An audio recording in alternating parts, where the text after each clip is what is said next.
Good, evil, and karma.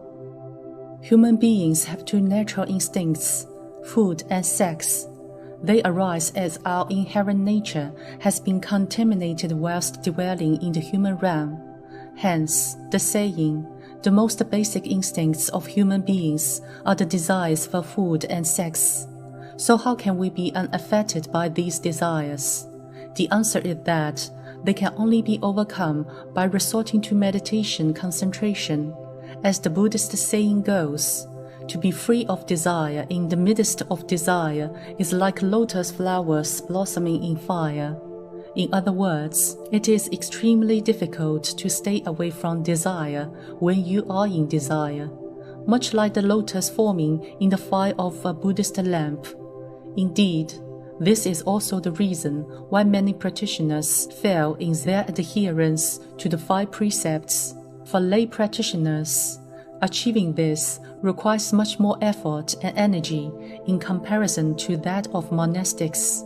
For monks and nuns, they practice at a monastery, which provides a quieter and purer environment. They have no contact with the outside world, and so no distracting or fanciful thoughts will arise.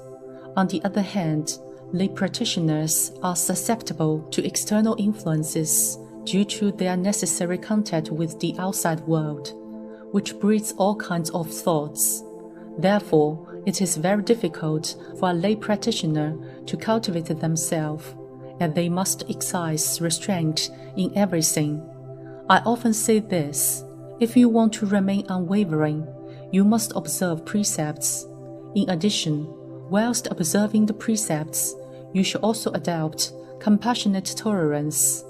Anyone who wants to stick to the precepts and rid themselves of their bad habits must practice compassionate tolerance.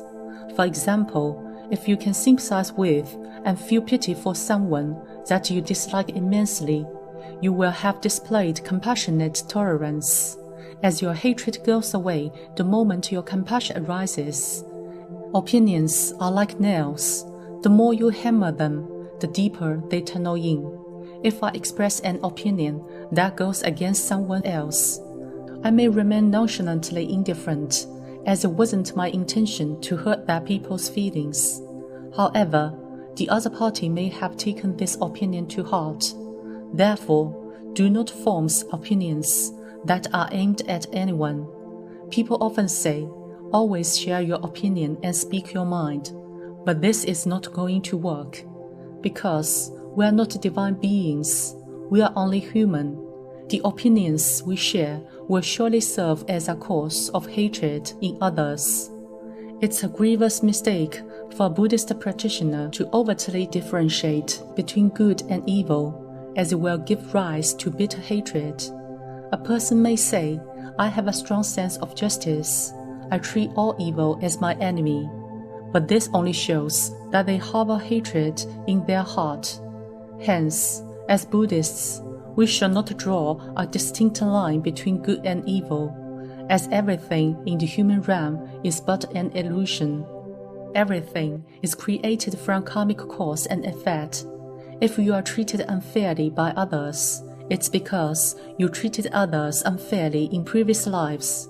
Even if you see the evil in someone, and therefore wish to speak out against injustice on behalf of the opposite party, these feelings of hatred plant a negative karma cause in your mind.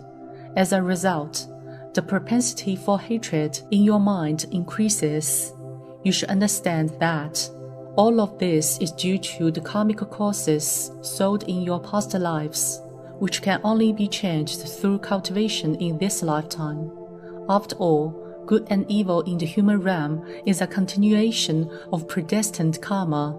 In this world, there is no such thing as right or wrong. Only the law of causality prevails. I will now share a method for practicing self-restraint that was passed down by a senior monk. If somebody slanders me, I must tolerate them. If somebody bullies me, I must let them. If somebody humiliates me, I must avoid them. If somebody belittles me or laughs at me, I must let them be. If somebody looks down on me, I must be respectful toward them. If you wish to perform good deeds today, the positive thoughts, ideas, and aspirations emanating from your heart are very valuable assets.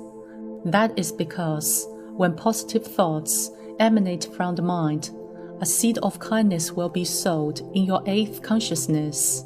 It is an asset and a seemingly inconspicuous yet incredibly important source of strength and energy. It is pointless if a person has external freedom but lacks internal freedom. Freedom is being unrestrained and at ease. Here's an example of external freedom. The external conditions are favorable. Your boss is not around at work, so there's nobody present to supervise you. You can therefore do as you please, working at leisure and taking breaks whenever you like. This is freedom from outer environment. However, as you sit in the office, you may start to feel pathetic. When there's nothing to do, you may start to feel down and let your imagination run wild. How is my family doing? My mother has been severely ill. How will my boss treat me on his return? Will he know about what I did today? You may feel that you are leading a helpless life that you have no control over. And such emotional pain and disorientation can cause the feeling of lacking freedom and ignorance. As a result, your latent evils and selfishness will manifest one after another. Fear and anxiety then emerge, preventing you from controlling your thoughts and emotions. True freedom can only be achieved through the unity of external and internal freedom. External freedom alone will never be able to conceal the lack of internal freedom. Inherent enlightenment and ignorance are neither the same nor different. The ultimate reality and the ignorance is the Buddha nature. The mind that we own is the Buddha mind. This mind, combined with your lack of understanding of anything, are actually neither the same nor different. They are not separate from each other, but they come from the same principle. Our physical body is known as a sign or appearance. The ultimate reality, true appearance, and the ignorance means that even if our physical body is ignorant, it lacks understanding. It is also the Buddha nature. As an analogy, your inherent nature is polluted in the same way as a mirror is tinted with dust and dirt. Likewise, the waves arise from the water. Ignorance and the true nature refers to your ignorance coupled with your true nature. True nature is your authentic, inherent nature. Despite the fact that your ignorance impedes your inherent nature, the true nature and inherent nature combine to form an integral whole. For example, take the sun as your metaphorical inherent nature, which is bright and dazzling. If a dark cloud drifts over the sun to shroud it, does that mean the sun ceases to be bright? Isn't the sun still considered to be pure?